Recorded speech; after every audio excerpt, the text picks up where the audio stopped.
Hata kama atakukaribisha for 1 or 2 days, atakwambia mtoto wangu, rudi, yule ni mume wako. Nenda kwake, treat him well. This just happens. It is life. It is marriage. It is love. Once your parent tells you that, na unarudi huko unapigwa on a daily basis, will you go back? Because you already know huko taka 24 hours na each time amekukalisha tu chini na kuambia vumilia. Marriage is about kuvumilia. If you now talk about gender-based violence, it's getting to a level where it should be taken more serious. Because as a country, we do get to a level where in 3 months we have over 20 deaths related to gender-based violence. There was a year that happened. Yeah, there was a year that there used to be a lot of. In 3 months, that is so wild. In a span of less than. Most men are going through emotional disconnection with their wives and their partners. Most men are being emotionally hurt. Most men are being physically abused. But they're quiet. Because when I decide to talk about this thing, people will assume that I'm emotionally weak. But that's being emotionally intelligent when I talk about it. Me talking about what I've gone through, it means I'm looking for help. The fact that I've opened up, I'm already looking for help. But when I come to you and tell you that, my wife really did this to me and me. This is what I was assaulted by my wife. The first thing you'll do as a man is to laugh at my situation.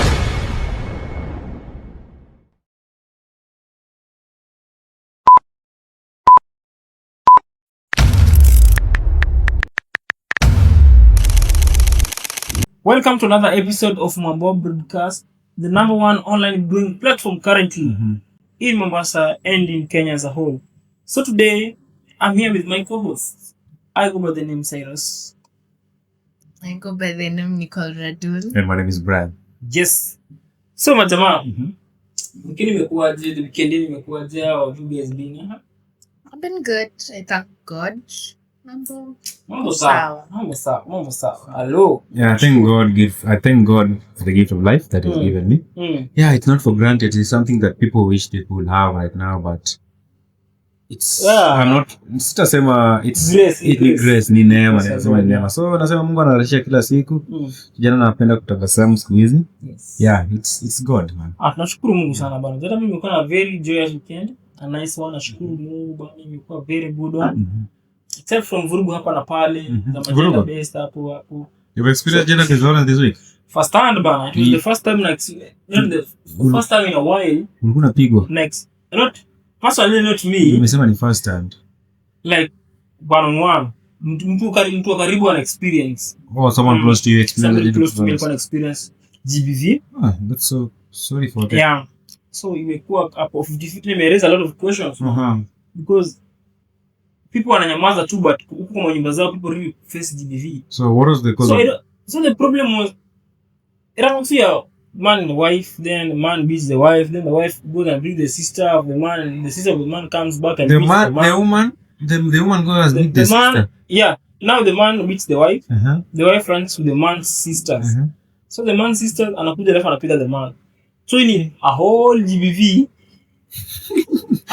this is violence against the man. Violence against the I should not be laughing, but it's a whole system of GBV. That's what's happening. And people just go because violence inakuwa paid back na violence. Because the man had hit the woman. The woman akaleta mtu mwingine akahit the man. After hitting the man, the next day these guys are okay with that. That raises a lot of questions. Are we normalizing GBV? No, we are not really normalizing GBV, but it's something that... It's normal. No, it's not normal. GBV is not normal, but it's something that has stayed for the longest time. We've grown experience. Okay, not us, but most people have grown experience in GBV. So it's a thing that is in the society. It's a thing that the society has viewed it for the longest time. It quick exists for the longest time, from our forefathers' ages to now. We still experience GBV right now. I think imefika in a point where GBV is seen as part of the system, but it's not. No, it isn't. It is not. It's not, but it's seen as part of it. It has been brought up as a normal thing. It has been normalized. Yeah, that is true. Blame the people bringing up these people. And actually, I feel we are normalizing GBV. There's no whole point where we are having a trend where we are normalizing GBV. I feel I feel as much as we talk about the Gen Z bringing change, It might be a positive change or a negative change. It depends on what we want. Because GBV ni kitu atufai kujoke na. Exactly. True. Kitu GBV si kitu atufai kujoke na no matter what. Kama death and life, we should be kind of taking it serious. So do you think someone will just wake up from nowhere and start fighting the passion? Can never be happen. Can never be that. This is something that builds over time. Hii angenako build over time yenye. Some it explodes. Most of them are built. Okay. Some of them, let me say like half. The some built with ile yenye mtu anakubo constantly, anakupiss off constantly na umetulia. And then there are others just built out of when you're feeling envy and there's some. So you the envy that one comes abrupt once. No, it doesn't come once. Just build over time. Yeah, it is. Yeah, that's my point. To build, kitu inakuwa built kidogo kipanda. Like someone is really bitter.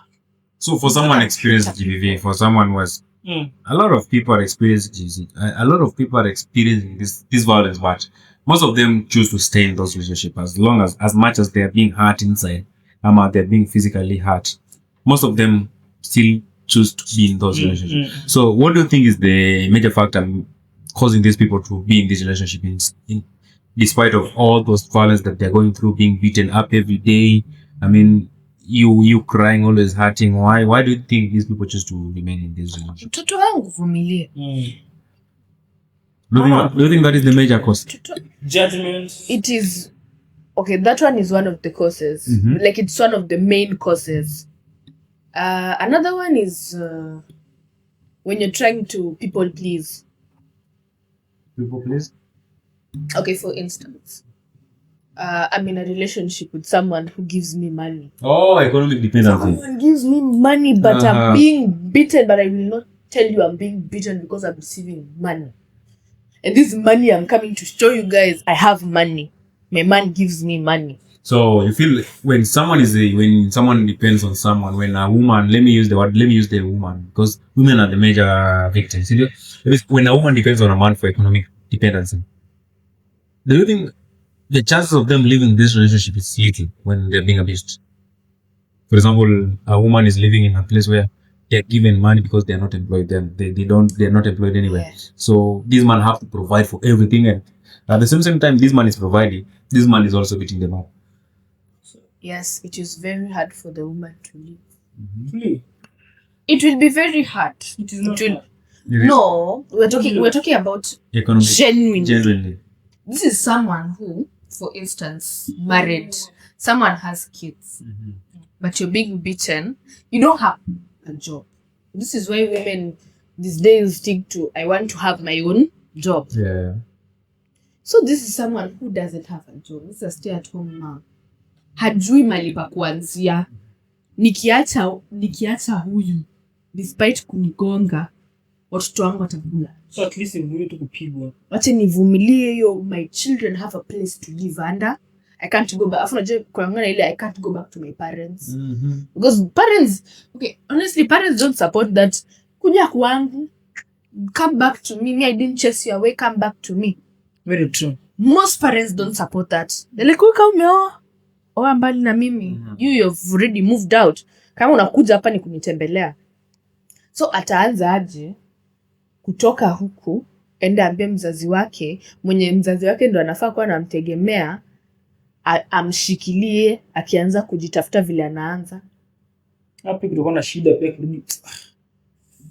So yes, it is going to be very hard for a woman to move, but they need to stand. Okay, so do you people feel we are brought up in a society where violence is normalized? When we were starting, sindio? Umesema usikuje kwangu. So kuminisha, our parents know that this individual maybe is there, but as long as you're in marriage, you need to vumilia your partner. Mzazi wako ashakwambia vumilia, you expect that one to welcome you with open arms. Hata kama atakukaribisha for 1 or 2 days, atakwambia mtoto wangu, rudi, yule ni mume wako. Nenda kwake, treat him well. Nini, this just happens. It is life, it is marriage, it is love. Once your parent tells you that, na unarudi huko unapigwa on a daily basis, will you go back? Because you already know huko taka 24 hours na each time amekukalisha tu chini na kuambia vumilia. Marriage is about kuvumilia. But don't you think our parents tukikuja when for example you're being unapigwa nyumbani kwako then you go back to your parents, do you think our parents should be the first people to solve this conflict? Of conflicts? The conflict that me and my wife we are having with my wife. That's why ikifika kwa violence between you and your wife, that's why I personally view marriage should not be a two-party thing. Yeah. Marriage is not really about you and your wife. Marriage is about your family and the woman's family. Yeah, exactly. So if you experience something like violence, it should not solve with you two people. Your people and the wife's people should solve that violence. Yeah, Nicole alisema vumilia, rudi kwako. The moment umeenda huko, utafeel you disconnecting with your own family now. Your own family are not in support of you. Yeah. Coming and they're not supporting you, like they're not being there for you. I feel like when we having this problem, nikikimbia as a man, let me use as a woman, ukikimbia uende kwenye, they should like understand the core thing. They're supposed to receive you. They're supposed to receive you, then like take you through this process. Like what happened? What are you going through? Like anakufanyia hivi na hivi na hivi. Let's call him and let's see what's the problem. But then, this is something that goes far beyond our generation right now. It is something that began already. They didn't do that. They didn't do that. The person was called. Yes. But before this person was called to solve this issue, you know, when you went home, you were being told, that is your husband. Amekupiga wewe ndo ulimkosea. As a wife, you're supposed to take it. That was what used to be there. As a wife, you're supposed to take it. You're there to be a mother. You're there to do what the husband says. In short, you're there to be obedient. This is something that was there. In this generation now, it is more of it's almost similar. It's not there yet, but it's almost similar.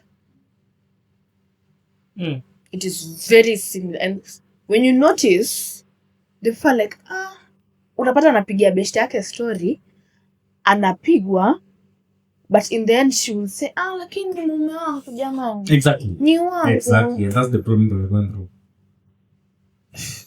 Do you think that is emotional attachment?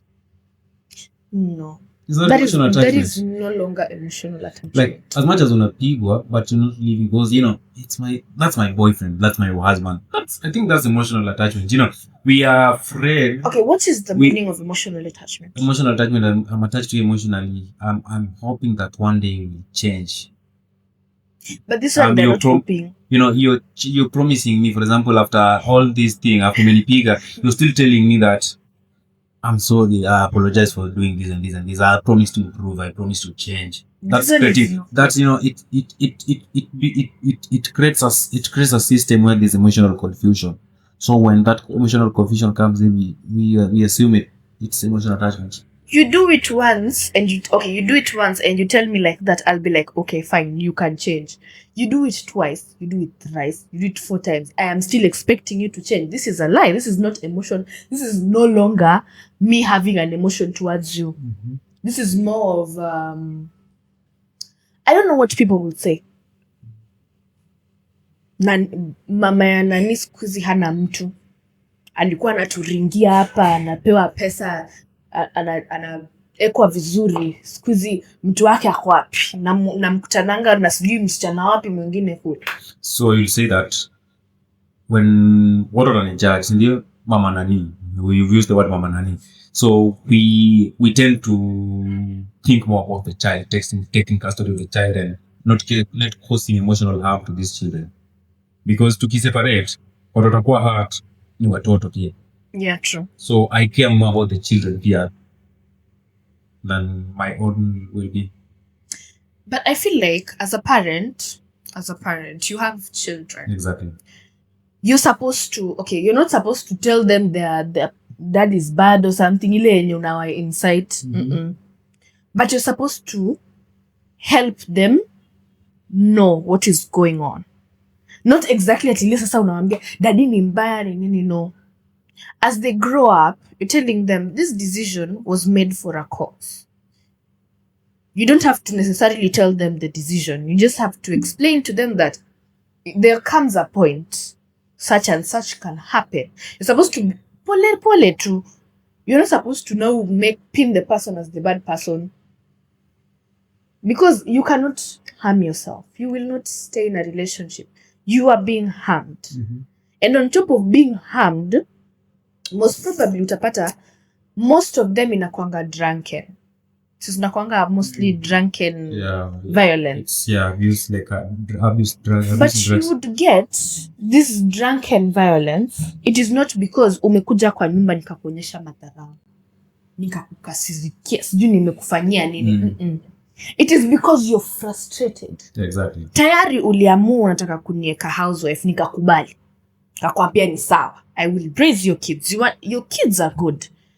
Umefika kwa nyumba, watoto wamelala, wameoga, wamekula kila kitu, kuna chakula kwa meza. Lakini you come, unaanza kunipiga.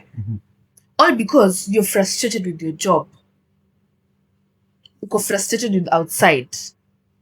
Like, do you think it is right mtu atoke na frustration zake nje, amekuwa frustrated, akuje akupige because of his frustration? Do you think it's right? I don't think it is right. Why should you beat someone because of frustration? So when you get gym, go do something without energy. Because so what do you think this person should do? Instead of bringing the frustration to you at home, what should this person do? Get busy. Try doing something. Understanding the psychology of a drunken person is hard because this is what they express themselves. Someone get to express themselves when they're drunk. You see, someone who is drunk, that is the person you are. When you get violent, you don't have the energy to do what you're doing when you're sober. Yeah, so that's you. Those two people who make noise when they're drunk, that's them. Those people who fight when they are drunk, or when they're intoxicated. Now that's you're toxic. You're abuser. You're an abusive partner. But I feel it isn't right because if you now talk about gender-based violence, it is getting to a level where it should be taken more serious. Because as a country, we do get to a level where in 3 months we have over 20 deaths related to gender-based violence. There was a year that happened. Yeah, there was a year that there used to be a lot of. In 3 months, that is so wild. In a span of less than 3 months, they were happening. People have died. Ladies have been killed in BMBs. People are being killed. Men are dying. Women are dying. People are being raped. And it's like we're just normal. In Mombasa, kids are always being raped. Yeah. So, a while ago, like yesterday, I was listening to a story. They're saying a child was kidnapped. Ile yenye mtoto ameitwa. I don't know what happened to telling your kids don't talk to strangers and accept. I don't know what happened to that. We grew up because we used to be beaten, like, do not talk to strangers. You're not supposed to accept this. So when I was listening to this story, and then it was like, ati, wanauliza watoto, watoto anacheza, alafu mtoto mmoja anaitwa, anaenda, afu akaenda. So je ile yenye, wanaulizwa na mzazi, nani na nani yako wapi? Anasema, kuna mwanaume fulani amemwita hapa, wakaenda na yeye hivyo. What is going on? Alafu how old was the child? It's a young child. Unaona watoto tudogo. Unasema, yeah, it was last month, 2 weeks ago, there was a story that a 9-month girl was raped. 9 months. I remember the story. And this is not the first one. This is not the first one. Alafu there's also this story that a 7-year-old girl was raped by the uncle. What the story? I mean, that's gender-based violence. It is. The tuk-tuk guy, a bus guy. My child is being dropped off late. Anakuja sijui nini. So there was one time my sister told me when she went for an attachment. She was telling me there's this child who came to the hospital. Kuja. Alikuwa hiyo mtoto anacheza tu. Ni mtoto mdogo, mvulana. Sasa ile yenye anapiga story na yeye hapa. Mvulana kaanza kumwambia, unaona ile tu mtoto ameropoka akamwambia, beshte yangu tulikuwa tunatoka naye shule. Tunaenda kwa wababa wengine hapo. So my sister is like, tell me more. Unajua sasa ile yenye mtoto anakupigia ashaanza kupigia story. So anaambia nini ilifanyika? Mimi aliniambia ilikuwa mchezo. It was supposed to be a game. Uni best yake. Now the child is not even grown. Mwenye alimintroduce kwa hii kitu is like 2 years older. 2 years older. 2 years older, just 2. Not even much. Ati alimpeleka huko. Baka mtoto ana explain vile mara ya kwanza ilikuwa uchungu. That is not right. Aliniambia nitoe longi nini mara ya kwanza ilikuwa uchungu. That is happening na hakuna kitu kinafanyika. Ati siku after some time nilikuwa tu najipeleka peke yangu. We are normalizing rape. Yaani mtoto akili yake imekuwa brainwashed. He's been brainwashed. Now she's thinking that anadhani it is something so normal, something that happened. And I feel like when this child grows up, literally this is mental trauma. It will traumatize them. Out. I don't know why, but me, I'm not always comfortable hearing these stories because I feel I'm hurt. It is painful. And then I feel hurt. On top of that, now she was telling me, not the nurse, the main nurse who was dealing with this thing. Do you know this nurse? And it's a mother. It's a big woman, an old woman. She was like, mtoto anadanganya. Huyu mtoto anadanganya, hajafanywa hizo vitu. Mtoto mdogo kudanganya vipi? A child. Unless sent by the parent. No, ile yenye alikuwa anafanywa examination, you can see the proof. Huyu mtoto there was proof. Alifanywa examination. Alikuja hapo si. Yenye mama yake anapigiwa story, ile yenye sasa amesha ameambiwa, akaenda kani, ile yenye naambia mama yake. Do you know the mother broke down? I think it is not fair for those kids. And this nurse is like, mtoto anadanganya. And there is proof. What is going on? You should be arrested as well. What causes men to do what is going on? Even men are being raped. Kids are being raped. This was a boy. I'm not talking about this was a boy. Yeah. We are talking about BDSM, guys. You mean they were raping a boy? Yes, mtoto 4 years, 5 years. Mtu akona audacity ya kurape, huyu akona audacity ya kurape 9 months. How do you rape a 9-month? Why can't just rape be classified under capital offense? Where we just shoot this you is and death penalty. Like literally, that is so bad. That is so wrong. You are causing shooting so much easy. Electrocution. Ile yenye unasuffer. You have to suffer. Because that is it's not normal. It is not fair. Not fair to that party. Because why do that? And when you do know, they get away with it so much. So most of them get away with it. In the village, they get away with that. It is something so normal. In the village, it has been normalized. Normal. In my village, there was a girl who was raped by some picky guys. She just gave birth. How old was the girl? Out of from 2 from 1. Was raped. Was 16, 15. That was rape. That was rape. It is classified as rape, even if it is consent. It is classified as rape. Do you know in the village, people do for something as diskomatanga, what? So during that year, that one is most likely to happen. Then they usually raped. Nothing happened to the guy? No? Nothing. What happened? In the village. It is either achomwe na tile ama achiliwe. But in the village is chomo. Because you are the son of Nani. Your father, Chief. Chief. But justice up in the cities. Just like in the rural area. I feel now the government should take justice pia huko in the rural areas. Because huko rural areas ndio tuko na girls giving birth.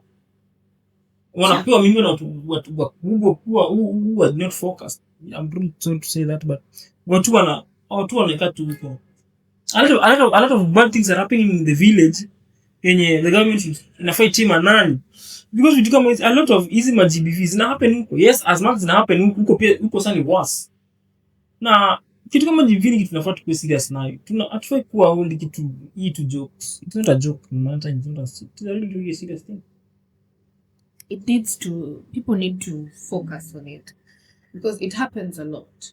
It is. And for the men also, you need to learn how to come out. Because you're here, I am a man, I am boss, alpha male. Yes. We are fighting against GBV. Yes. But you will find this GBV now has been turned into a female thing. Because female are much vocal than men. And that is the biggest issue. It's so hard. However much you would say it is not an issue, it is the biggest issue. It is an issue affecting most men because most men are suffering here, are suffering deep down. Most men are going through emotional disconnection with their wives and their partners. Most men are being emotionally hurt. Most men are being physically abused. But they're quiet. Because when I decide to talk about this thing, people will assume that I'm emotionally weak. But that's being emotionally intelligent when I talk about it. Me talking about what I'm going through, it means I'm looking for help. The fact that I've opened up, I'm already looking for help. But when I come to you and tell you that, my wife really did this to me and me. This is what I was assaulted by my wife. The first thing you'll do as a man is to laugh at my situation. Like, Buddha, how comes you're going through all this? Umekubali kupigwa na bibi. And mimi kishasikia hiyo, I feel like a weak man. So the next thing, I'll refrain from doing this thing. Every time I'm hurt, I'll choose to keep this thing within myself. Another thing is that as men, we fear stigmatization. Because when I tell Cyrus that I was assaulted by my wife or I was beaten by my wife, you'll tend to spread that thing. Watu wengi wataijua. Buda mazee. Imagine bra amepigwa. Kama brayo. Bra amepigwa. Rada, ukishasikia hii kitu itaendelea na hiyo time ndaanza kusuffer from stigmatization for my fellow men as so this will be a problem that I'm going through. There's a point you've made there. Mm-hmm. Okay, if you look at the female's point of view, mm-hmm. a female comes out, like the female comes out. If you go to, in case someone comes out in TikTok, if you go to the comment section, females are, you need to go do this. You're the prize. You're bright. You can walk away. Tell it, just go, move away, walk away. You can start a new life. You can always start somewhere. But when a man does this, you guys don't support each other. We don't. Because I am pretty sure if a man was to come out and stand with coming out and be like, Mimi nae, I was raped, I was beaten. Do you know if they had like this supporting men are like, what do you mean? You know how ladies hype each other. As much as ladies are also their own enemies, but they hype each other. Ladies hype each other. They know how to hype each other. But men don't do this. No, they'll tell you that speaking up is not being masculine. Like they have this alpha male energy. And I kind of also blame the era that started this. Mm-hmm. Because this era started even before us. Exactly. This is something people are brought up with. Your dad was brought up with it. Now I transfer. They're just transferring this thing to us. Yeah. Usikubali. So for the ladies, it was also happening that way. It was about to happen the same way. Lakini, the few females who came and said, no, we are not doing it this way. And then they started pushing something. So, not the mothers who are now coming up, the upcoming mothers, they were like, you know what, this makes a lot of sense. Not all of them, some of them.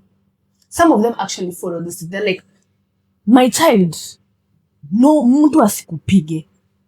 It now became something. But for the men, even back then, wazee wa zamani and what, they were brought up with this one mentality. And this mentality was never changed. You were never told you are not weak when you come out. You are told if you come out, you're very weak, my son. Never come out. Be strong. Wewe ni mwanaume. Mimi, let me tell you this, but when when a boy is beaten in school, versus when a lady is beaten in school, mwanaume ukipigwa shuleni ama uchapwe na mwalimu, hautalia kwa nguvu, utaishikilia. I'm strong. I'm trying to show how strong I am. I'm going to clean the table. Ukitoka hata au umeshikilia. But do you remember how ladies walikuwa wanapigwa, how they used to behave? Ilikuwa ni so common, but kuona mwanaume analia from school, hapana bwana, wewe si mwanaume bwana, unalia umechapwa. Anakuongeza 10 zingine tu ya kulia kwa unalia kwa nguvu kweli mwanaume. Come back. You know, it's a system that, it's a whole system that tumekuwa brought up into, that we believe that I need to keep quiet, I don't need to express my emotions. That's why most men, when they're going through divorce, they tend to hurt a lot. And remember, when people say that when you speak out, you release your unaachilia hasira when you speak out. But remember, when someone decides to go to cry in silence, ataumia bado internally, because hata kwa express. Wanasema the fastest way to heal is through talking about it. Yeah, it is. But I feel like if you can't come out publicly, there needs to be something put in place so that you guys can feel free to talk. Ile yenye tumweke to something in place, yenye someone to listen to, someone, even if it is professional or something, but this is someone who listens. Ile yenye ukikuja na mashida zako, akona actually something tangible to give you. Ile yenye you can do this and this. At least uko na open forum, like feel free to say it. I was in there's a time I was in a meeting. It was a meeting ya wanaume, and there was a psychologist. Alikuwa anafundisha men how to open up. And trust me, hakuna mwana we can't nikitu. Wanasema we are continuing with the generation that our forefathers used to. We are men. A man's unit, if I could change, as a man, should be the head of the house. Na ukianza kulia, how will people view you? Ati mtoto wako kuja kwa nyumba kupata una weep. Ati daddy ni mbaya. Unajua the fact that mtoto amekuona unalia, watoto wataogopa kwa nyumba. Watoto wataogopa. So I'll choose not to show my children that I'm hurting. But also, I feel like on the ladies' point of view, they need to encourage this. Because the one person who can get through to you more than other people is the person that you love. We are excluding parents and siblings. So the person you love who is close to you, ule mwenye umesema this is my other rib, is someone who can give you the forum to cry. Ule mwenye atakwambia ulie usilie, wewe ni alpha. Si ati sasa ukilia ana lose all respect. Ule mwenye hata ulie, the alpha male respect still sticks. They need to have, hata kama you can't go like publicly, you need to have this open forum here. Hii yenye iko hapo unamwambia my husband, feel free. Mtu anaweza kuwa ametoka na stress yake yote. And I feel like, unaona hiyo GBV, the one that I was saying, mtu ametoka na stress yake kazi. Do you know if this thing was encouraged, if it was encouraged inside your home, if it was encouraged inside your home, you could stop so many things. Because anakuja na kurushia frustration zake zote. Nakwambia jamani, nimechoka na boss, nimechoka na nini. And I feel like people need to encourage this. Yeah. We should also. So how can we create education and awareness? How can we promote awareness and educate people about gender-based violence and gender equality and human rights? How to inform them? By creating awareness, number one, let us how to inform our people is it gender-based violence. Number one, I feel we should introduce units maybe. Let people learn about these things. Let educate them on this. And it shouldn't be a one-time thing. Let's be more frequent. Let them know, because maybe kuna mtu anapichenga this type of gender-based violence but ajui.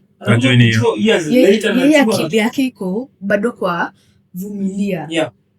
It happens. There are people who don't know. They don't know anything, especially in the rural areas where you just taught maths and English and science and chemistry and da, but they don't come out and be told, my dear, if you ever go through this, it is wrong. Yeah, speak up.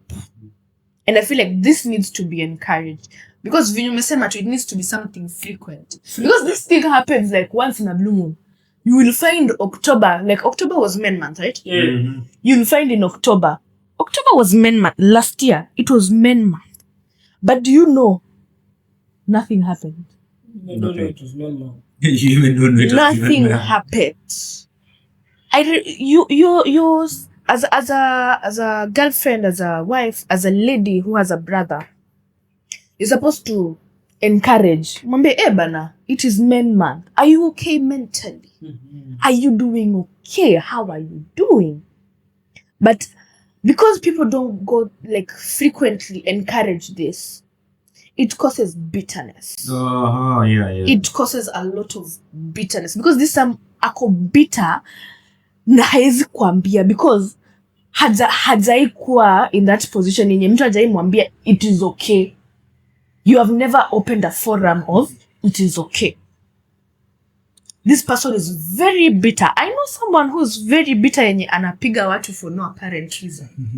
Ile tu bitterness, ako so frustrated with his life. His life is giving him frustration because his age mates are somewhere in life. He's nowhere in life. Bado ana struggle huku. Ako kwa mzazi, bado ana struggle huku. But okay, at a point anafaa jitume, yes. Lakini bitterness yake imegrow. No, that is being bitter. The bitterness has grown. This is not even now violence. This is bitterness. This is anger. So before we wind up, the community has it has a hand to play when gender-based violence is involved. True. So, and one of the things that is shaping how we perceive gender-based violence is how the community perceives it. You know, when the community blames me, I tend to go back. But when the community speaks about it, I tend to understand that I'm not the problem, and or maybe I'm pressed where I am. So, what do you think the community structure should do? What kind of measures should the community take when it comes to gender-based violence? Like Clark said, you need to create an open forum.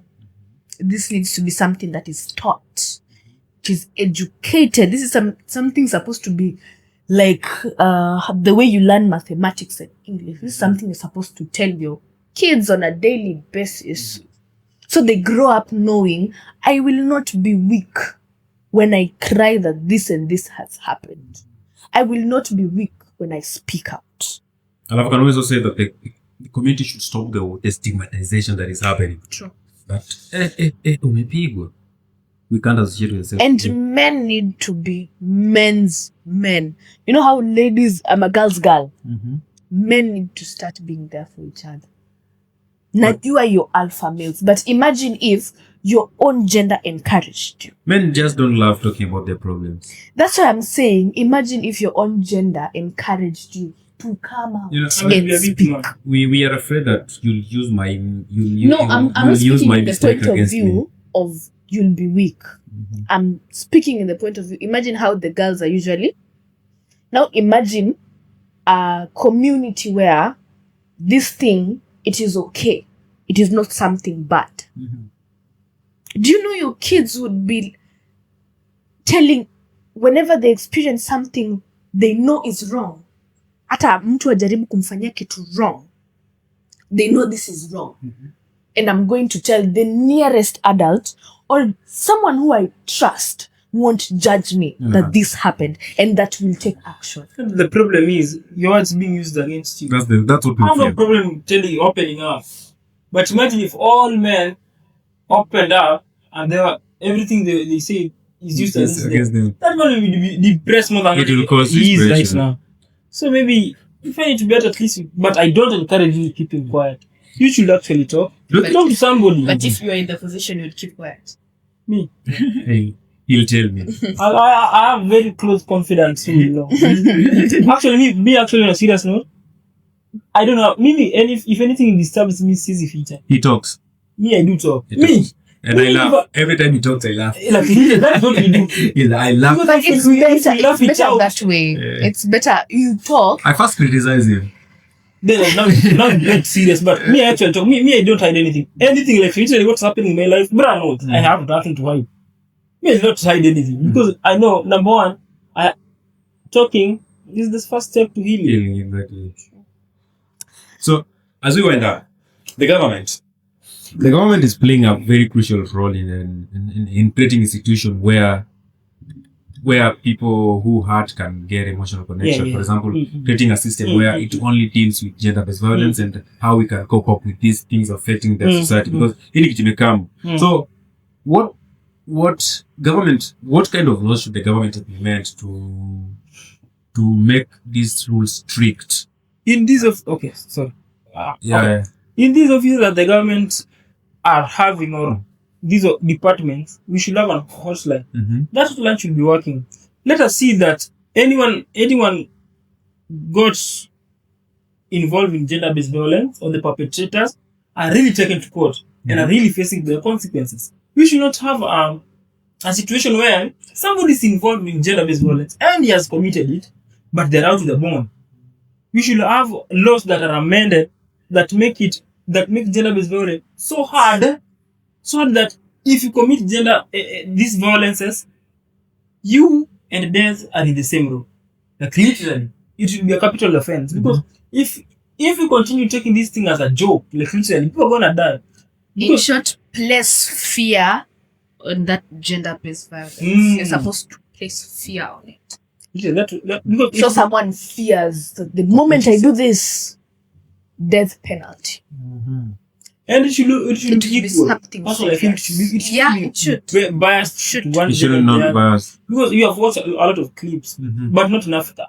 That's even in Africa, not that much into the African side. If you check at the Western nations, there's a country where the woman is so much. It's so much important that now the male in that continent now do feel they are not like males. Ooh, which brings just one more thing. There was this guard from Queer. Was it Queer? Who was beating this lady? Because of the way she dressed. I don't feel like the way she dressed was the problem. That was not the problem. Because it was just a nice shirt and but according to it is how she dressed. What concern she does why are you beating this lady? I'm sure there was a reason. Because I asked a friend of mine who was in Queer what was actually going on, because what really went on, like what. And then this lady told me he did this because of how the lady dressed. Nah. We also have security officers in our school. They don't beat people. They beat you because of how you. Our system is but. What were we talking about, Nicole? You were speaking about story ya Queer. Yeah, I don't know clearly about that lady. So mi niliuliza, tunajua ile tu out of curiosity. Nikauliza what was going on because it was not right. And then naambiwa ati alipigwa juu yangu alivaa. I was like, mbona? And why? Obviously that is called the reason why alipigwa. But do you know, even if it wasn't the reason, you're not supposed to. You're not supposed to. Why? Hata kama reason ilikuwa something else. Niseme labda the lady was rude or something. But you are not. It is not an open forum now kufungua boxing match pale kwa net. It is not. I would like to say this. Unajua unakuwa na siku mbaya. Please refrain from speaking to others. Ama refrain from kusileta violence. Sindio? Kuna joto day yako inaenda kuwa mbaya. Unajua day yako unajonga the first 20 minutes day yako inaenda. Ukishafeel this is not going to be nice, please refrain from violence. Na wewe unajua ni unakasirika haraka. Please refrain. Violence is very very let someone else handle it. Si lazima. Violence is expensive sana. Kwanza if one of that party decides to go the legal way, Violence is too. It's yeah. bad It's for bad. the person. This, do you know, it could be bad. It could be worse for the guy than for the lady. Hata kama the lady is, but if she decides to put this thing in court, amwambie anashikwa. Do you know hatatoka huko? Yeah. Hadi udema sema atatoka. Yeah. Hata kama alikuwa rude. Angeacha tu mtu mwingine ahandle. Because you always have a room. Mwambie tu fanya uingie ndani, lock the gate, ita mtu. Mwambie ongelesha na huyu I can't. Ndio schools kuna holding area, si ndio? If you feel like uko na ndio maana basi nitie mtu mwingize kwa holding area kuenda for while. Mtafanya na soldier tena haya. Wapi kuja kwa nyumba na feel uko na danger. Usiletee wasee asira asubuhi. But anyway, guys, you need to learn to speak up. So as we wind up, kila mtu tupe their parting shot. Yeah? Parting shots. Parting shot. Yeah, we'll start with Nicole. So, they need to speak up because you cannot be helped unless you speak up. I wouldn't know. I can be next to you here, but you wouldn't know what I'm going through unless I speak up. Yes. What I would like to say and to encourage others here. Violence is really expensive. Really expensive. And jaribu sana. Usikuwe into violence. GBV ni kitu tunafaa tuchukulie very seriously. Na siku rahisi. Let GBV stop. Tusikuwe tunasikia bado kwa news na killed, Dami was killed.